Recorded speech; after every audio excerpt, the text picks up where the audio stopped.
రేవంత్ గౌడ్. మీరు కరెక్ట్గానే విన్నారు, రేవంత్ గౌడే. రేవంత్ రెడ్డి కదా గౌడ్ అంటున్నారేంటి అని అనుకుంటున్నారా? ఈ మాట అన్నది స్వయానా టీపీసీసీ అధ్యక్షుడు మహేష్ కుమార్ గౌడ్. ఆయన అలా ఎందుకన్నారో తెలుసుకోవాలంటే ఈ స్టోరీ చూడాల్సింది.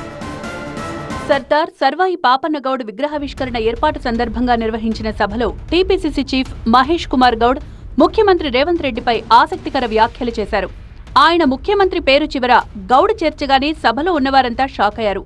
కానీ మహేష్ గౌడ్ అలా ఎందుకన్నారో చెప్పాక చప్పట్లతో హర్షం వ్యక్తం చేశారు. రాష్ట్ర ముఖ్యమంత్రి వర్యులు గౌరవనీయులు రేవంత్ గౌడ్ గారు ఎందుకంటా ఉన్నానన్న మాట నేను నిన్న టీవీ నేను ఇంటర్వ్యూలో చెప్పాను. రేవంత్ రెడ్డి గారిని రెడ్డిగా కాదు, ఒక బీసీ నేతగానే చూస్తూ ఉన్నాం మేము. అలాంటి లక్షణాలు, అలాంటి ఆలోచన, ఆ విధానం ఆయనలో ఉంది కాబట్టి నేను వారిని అందుకే రేవంత్ గౌడ్ గారిని సంబోధిస్తా ఉన్నాను. అదండి సంగతి.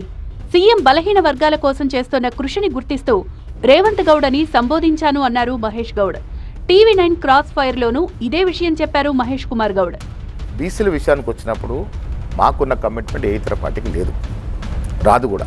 42% రిజర్వేషన్ అనేది కమిట్మెంట్ బీసీల పట్ల మీకున్న కమిట్మెంట్ సబ్జెక్టు లేదు. ఇవన్న 42% 2 చట్టాలు చేయగలడం అంటే ఆషామాషి కాదు. కుల సర్వ చేయడం కూడా చరిత్రాత్మకం. ఈ దేశంలో ఏ రాష్ట్రం చేయలే. ఇంకో విషయం కూడా చెప్తా ఉన్నా, నితీష్ గారు ఓబీసీ ముఖ్యమంత్రి, సిద్ధరామయ్య ఓబీసీ ముఖ్యమంత్రి. సిద్ధరామయ్య ఎప్పుడు దింపేయాలని ఆయన అక్కడ పోటీ పడుతూ ఉంటారు. ఆ ఇద్దరు కాస్ట్ సర్వ చేయగలిగినారని టేబుల్ చేయలేకపోయినారు. మరి ఇక్కడ అగ్రవన్న బీసీ టేబుల్ చేయగలిగినాడు కదా.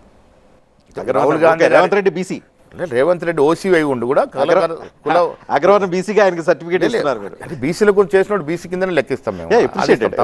కాదట్లేదు, అయితే చేయగలిగినాం. ఇక్కడ ఇది రెండు కూడా చరిత్ర నిర్ణయాలు. బలహీన వర్గాల అభ్యున్నతికి ముఖ్యమంత్రి చేస్తోన్న కృషి అభినందనీయమన్నారు టీపీసీసీ చీఫ్. బీసీల కోసం సంక్షేమ పథకాల అమలు విషయంలోనూ రేవంత్ చిత్తశుద్ధితో పనిచేస్తున్నారన్నారు మహేష్ కుమార్ గౌడ్.